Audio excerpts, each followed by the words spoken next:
Tiger fans, welcome back. It's time to reveal the final instalment of the best 22 to take on Carlton in round one, the February edition. Now, we've obviously had a couple of practice games in the meantime, which maybe changes a few things up. So we obviously had the West Coast practice game a couple of weeks ago, which was a whole heap of youngsters playing.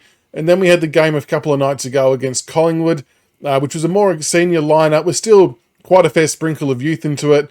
And the inexperience was on display. But there's a couple of good performances from some young kids who maybe put their hand up for a round one selection. But with that said, before we get stuck into my final side to take on the Blues, make sure, if you love the Richmond content, like and subscribe for more. We are heading on the path towards 3,000. It's a big goal. We'd love to get there by the end of the season. So any love and support is greatly appreciated.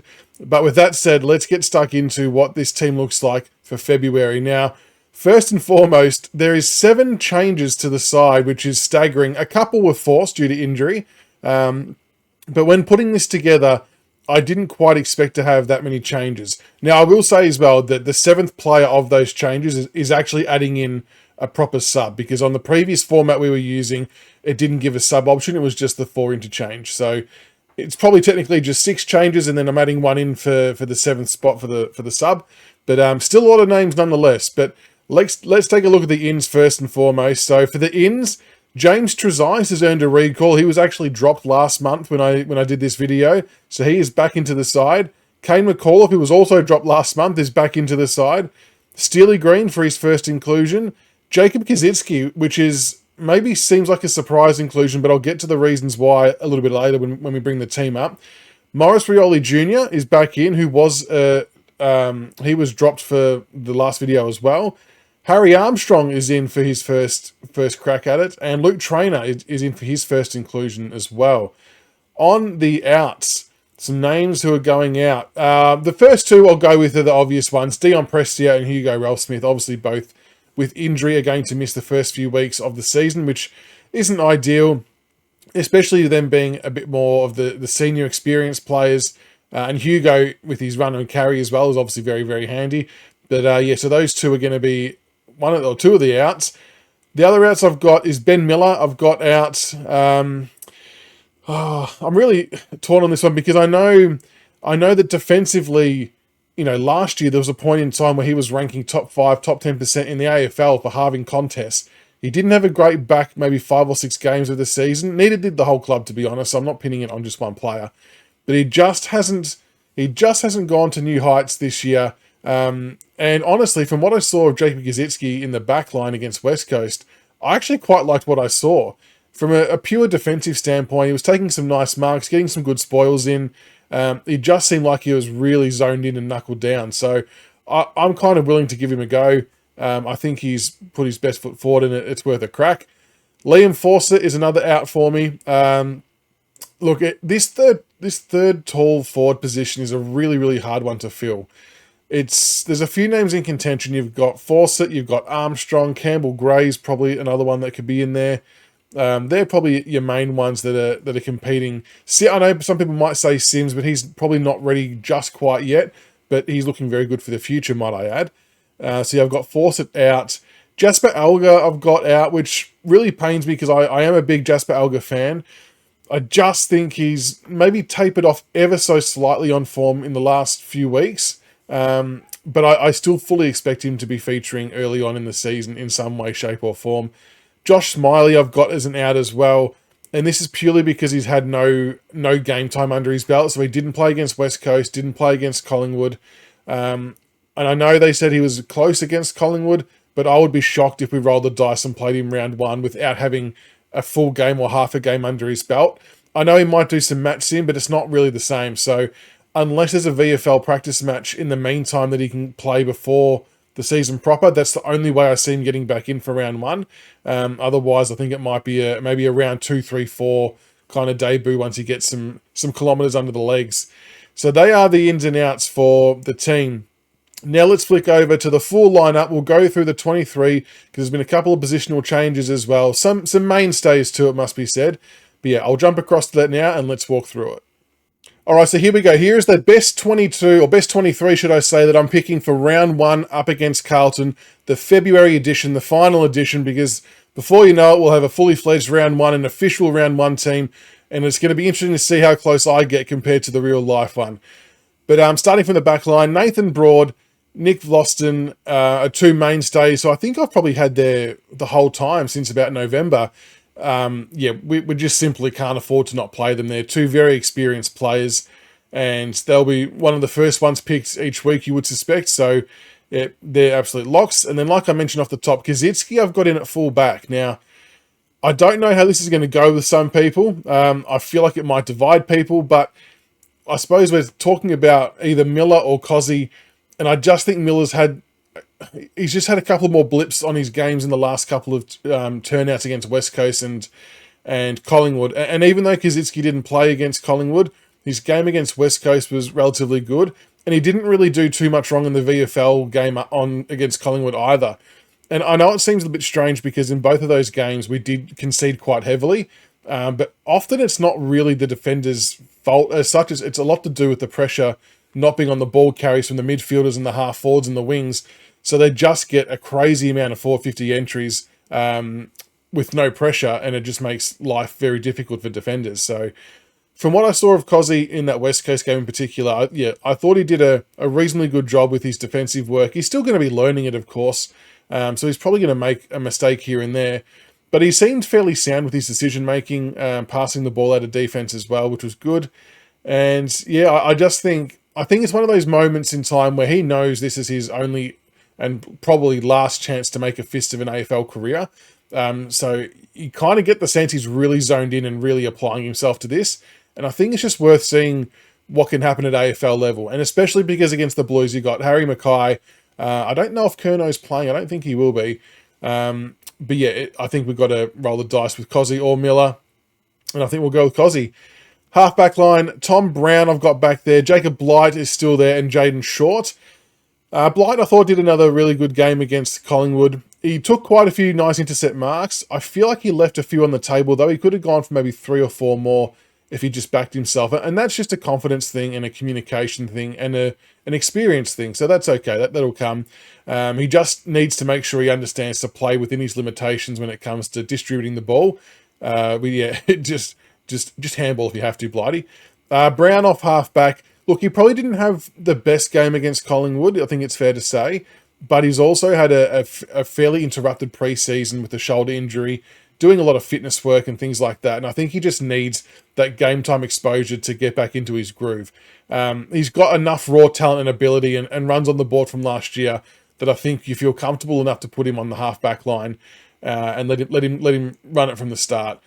Jaden Short, look, the Collingwood game in that first half, I thought we saw the 21-22 version of Jaden Short. He was playing a lot better than what he did last year. Like we've said many times, 2024 was a year to forget. But he seemed to be getting back to that quarterback type role, and I think this is a little bit to do with the carouseller game style that we're seeing come back to our football. So you'll notice that Shorty sits off the backs of the packs, and I actually noticed there was quite a few times that the handballs that we got out were straight back to Short, who then kicked forward. So kind of like that quarterback role, who then gets the ball moving, because he can kick it 65 metres off a step. So I think he's getting back to a more familiar and more enjoyable role that we can see him use his strengths.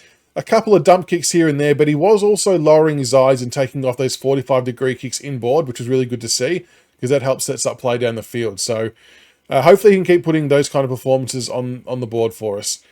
Onto the wings, we've got Sam Banks I've got on there. I know he lined up in the back line against the Pies. I still just think he might do some better work on the wing. That's probably the one I'm a little bit up in the air about, to be honest.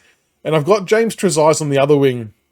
Probably similar to Banks in the sense that I'm a little bit up in the air about where they might actually land. I just feel like Trezise really did do enough last week against Collingwood to get himself a game. He was tried in a few different spots. He did play on the wing. He did play half-back, and I think he played half-forward for a little bit as well. And he was probably one of our best players for a long period in that second quarter, where he actually won 3 or 4 defensive 50 stoppages in a row. Or if he didn't win it directly, he got it out to someone else who then got away with it. So he was finding the ball really well, making some good decisions. Unfortunately, the second half of the Collingwood game, you can't really take much out of it because they all played pretty bad. The West Coast game, Trezise wasn't so good. The Collingwood game, he was. And I just want to see him build on that form and continue it into a season and get some continuity. So I'm prepared to give him a go because I do think he's got the tools to be a handy player. Half forward line, we've got Ryan Mansell, who's been a lock in that spot for me for the whole time I've been doing this. And I've gone Sam Lawler. Look, this might be against my better judgment, but all the talk keeps being that they feel like he's going to be back for round one. Now, I don't know how much of that is them being hopeful, or if they're going to end up pulling the being conservative card, which won't personally shock me if we go conservative and leave him out for another week. But there's just too much talk for it to not be a legit consideration. So I've got Lawler on the half-forward line, and we know he's going to be dangerous. We know he's going to be a really solid 450 target for us and kick some nice goals. So we'll pop him in there. And Harry Armstrong, I've dropped into centre-half forward. This has been a bit of a rotating position for me, the centre-half forward spot, to make up that third tall. But look, Harry Armstrong didn't play against West Coast, but his game against Collingwood, even though he only had 3 or 4 disposals, and I know I might seem crazy when I'm trying to pump him up and promote him as being a starting forward at AFL level on the back of not many touches, but it wasn't, for me, it wasn't about the disposal count. It was about the 4 tackles that he laid. It was about him taking the ruck contest in the forward 50 and not being afraid to get physical. It was about him crashing the packs, the ball's in the air, he's see ball, get ball, loves to run and jump at it, and doesn't mind the body-on-body stuff. He's not trying to find separation, find the easy way out. They were the things that were probably the most appealing to me. And we know he's a good kick for goal, even though he missed his set shot, which I was spewing about because it would have been a nice way to cap it off for him. And remembering he didn't play much of the second half either. I don't know. It's probably more of a vibe with Harry Armstrong than anything. But my logic to this is, I know there'll be arguments for Liam Fawcett to play this role, possibly even arguments for Samson Ryan to play this role in some capacity too. My thought is, will we get anything less out of Harry Armstrong than what we would Fawcett or Ryan? If there's no real difference, then I think we're better off playing Harry Armstrong and getting the games into him now and getting the exposure. Maybe I'm wrong, but let's chuck him in there and see what happens. Full forward line, Seth Campbell, who I think will push up onto the wing in midfield at times as well. Jacob Bauer and Tom Lynch to round out the forward line. Jacob Bauer's had a really interesting pre-season against Collingwood and West Coast, hasn't he? Against West Coast, Bauer probably didn't have the best outing, but I don't think the side wasn't really designed well enough to score properly, so I don't really blame him for that. And against the Pies, he took a really good contested mark against Darcy Moore, ended up with 2 goals for the day. But what we haven't seen yet, we haven't seen him yet play alongside Tom Lynch. And this is going to make such a massive difference to how Jacob Bauer plays. Because at the moment, he's playing as the number 1 main forward, which I don't think he's big enough to do. So Tom Lynch comes back, he gets the number 1 defender, Bauer gets the number 2 defender, and maybe that frees him up to do a few more things, have a few more tricks, and get a bit more of the ball. So I'm actually really looking forward to seeing how that goes, and we're just going to make sure they're got some synergy and don't get in each other's way. In the ruck, we've got Toby Nankervis. There's no real reason to change that at the moment. Unfortunately, Samson Ryan, yeah, he just misses the mark around the ground. His tap work's actually not too bad, and he's obviously a lot taller than Nankervis, so it makes sense. But yeah, if you're dropping marks in defensive 50 uncontested, and then go to the opposition forwards for an easy goal, it's a bit of a red flag. So Samson Ryan really has to work hard at fixing that up. So for the meantime, and probably for the first part of the year at least, you'd think Nankervis has got that locked in. Tim Taranto in the midfield with Jacob Hopper and Jack Ross. Now, Hopper played 92% game time against the Pies, which was extraordinarily high. Got through it well, was one of our better players, so that's really good. My only thing with Hopper, there was a few times where we were on quick counter-break forward attacks, and he probably held the ball for an extra 2 seconds too long to try and make a decision and ended up running into trouble. So I don't know what was ahead of him, but part of me thought he was maybe better off releasing a kick inside 450 to some one-on-ones a little bit earlier, because I felt like a couple of times he maybe halted momentum by running into trouble, but hopefully he'll fix that up with a bit more game time. Jack Ross, I thought, was serviceable against Collingwood, and Taranto was our 4th least played player from the starting lineup against the Pies, so you can't take anything out of his stat line at all. It was just a management thing. And look, I'll still be honest, I'm not fully sold personally that Taranto, Ross and Hopper will work in the same midfield. I don't see us not lining up like this, though. I think that's how we will go in. It's just not balanced. We've seen it against Collingwood. We've seen it for the last 2 years. It's just too one-paced and slow. I don't know what the actual answer is. I mean, we've got some part-timers who can roll through there, like Campbell. Mansell can roll through there. I don't know. Maybe Trezise can roll through there. Maybe Short rolls through. I really don't know what the short-term answer is, but we need to find someone who's got a turn of foot who can actually play a role in the midfield because we're just too slow. Anyway, onto the bench. Luke Traynor makes his way in for his first selection for me. Look, on the back of playing a very minimal amount of percentage game time against Collingwood, he looked ultra comfortable and just really at home. Didn't make any mistakes. I think he was at 92 or 94% efficiency. He had a few intercept possessions. He just looked calm when he had the ball. And I know the Sting was out of the game by that stage, but it's still a different step up in speed from Matt Sim. And he's still against real opponents. And I thought he was super impressive. And look, maybe it's a bit of wishful thinking on my part, but I really won't be shocked if he has his name up for a round one debut. He just looks so composed and calm that you need those traits out there, and it might rub off onto some other players. So I'm willing to give him a go. Kane McAuliffe, I've got back in. He didn't play as much against Collingwood as I would have liked, and the time he did have on the ground, I think he ended up with like 8 or 10 disposals, was getting some good clearances, and was looking really, really good. Fast forward to the next day against Collingwood in the VFL, he played about 3/4, and he was by far and away our best midfielder. He was getting a lot of possessions, and you just come away from that thinking we have to play more in AFL than VFL to actually utilise his talents. So hopefully he gets a gig. Seth Green, I've got on the interchange. I thought he's done some really nice things in the 2 practice games so far, and I think he's done enough to warrant a spot that's going to rotate into the small forward line. He just needs to maybe convert a little bit better from his shots at goal. But from an intent perspective, he gets in the right spots, and I think he'll drag a few goals along the journey. So let's give him a go. Morris Rioli Jr. I've got in. This one could divide people too, but I know he didn't have a great game against Collingwood. I would love to see him playing higher up, though. I think he's the type of player who plays off confidence. If you're a Richmond midfielder, try and get him the ball early, get him some early touches, get his confidence up and see what happens from there. And I know you don't want to have to rely on that every week. I understand that. But he's got that explosive, that X factor that I still think can be utilised in the midfield. There was a few times where he got onto some good bits of play against Collingwood, got into some space, made some nice passes. I think Seth Campbell dropped a sitter that he should have taken from Rioli. So I think he's still working into it. He's still coming back from a calf injury, not long out of the rehab program. He played in the All-Stars game for a little bit too. And I just think he's someone we've got to keep persevering with because he's just got that bit of pressure, that bit of presence and spark that if we can unlock it, it's going to be worth it. And as the sub, I've got Camden McIntosh. I wanted to find a starting spot for him. And look, possibly I toyed with the idea of swapping he and Trezise around. It may be, I don't know. I just don't know what the answer is there. But Camden McIntosh obviously played a wide range of roles. He was playing as an inside midfielder, and I know people were knocking his disposal efficiency, but that unfortunately goes down the shitter once you're playing as an inside mid clearing kicks forward. So you can't read too much into that. The one thing that Camden will do that a lot of other players may not do is he will run and run and run for 4/4. So you know you're going to get 2-0 running. You know you're going to get pressure.